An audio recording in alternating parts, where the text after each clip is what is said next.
Let's talk about wounded masculine energy in dating. Now, wounded masculine energy in dating does not look like strength. It looks like avoidance disguised as independence.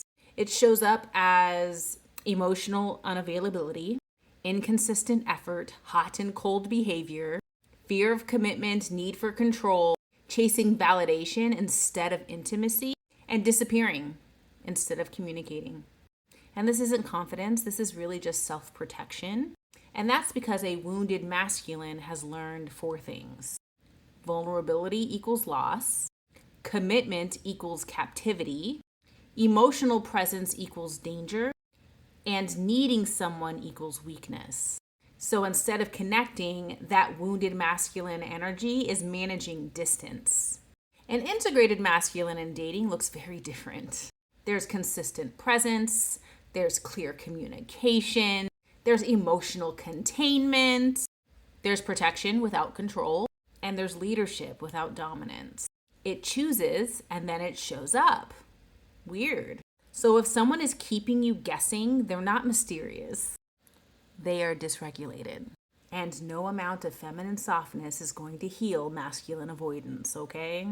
But dating can work when the masculine provides structure and safety, and the feminine provides openness and flow. When the masculine is wounded, the intimacy will never stabilize because a wounded masculine doesn't trust flow, right? He's managing outcomes. He overthinks texts, he will withhold communication for power. He keeps his options open because he's not abundant, and that's because he's afraid to choose wrong and lose control. Hello. He wants connection, but he's avoiding depth. He craves intimacy, but he's going to resist the vulnerability. So he'll stay half in and half out. He's available enough to not be alone, but he's detached enough to not be exposed. And a wounded masculine energy isn't going to say, I'm scared. It's going to say, I'm not ready. I'm busy. I just go with the flow.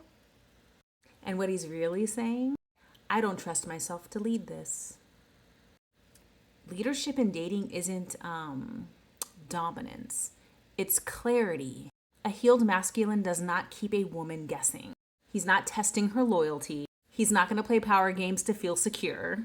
And he knows what he wants. And he's going to be willing to risk disappointment to be honest about that. So if you're with someone who's playing games, he's just got a wounded masculine energy. And when that energy heals, dating is less like strategy and more like alignment. So what does healthy masculine dating look like? First of all, he knows what he wants. He doesn't breadcrumb. He doesn't keep his options open just in case. And he doesn't entertain confusion, right? Clarity is kindness from him. A healed masculine energy initiates. He will reach out because he wants to connect. And it won't be because he's bored, lonely, or looking for validation. He follows through. If he says he's going to visit, he visits. If he says he's going to call, he's going to call. If he makes a plan, he keeps it. Oh, he actually makes a plan. And these things aren't to impress, right? These are a part of his identity. A healed masculine doesn't fear a woman's emotions, and he doesn't name call them. He doesn't demean them. He doesn't say anything about them. He doesn't take it as an attack on his competence or his worth. He doesn't rush intimacy to secure an attachment. He doesn't posture. He doesn't compete with other men. He doesn't try to win. He doesn't diminish softness. He doesn't exploit feminine vulnerability. He doesn't punish intuition. And here's the quiet truth that a lot of people miss. There is no punishing, there is no ghosting, and there's no withdrawal emotionally when things are rocky. Because he has a stable nervous system and he doesn't create instability in others. He's clean, he's respectful, and he's clear. Consistency, presence, and choice.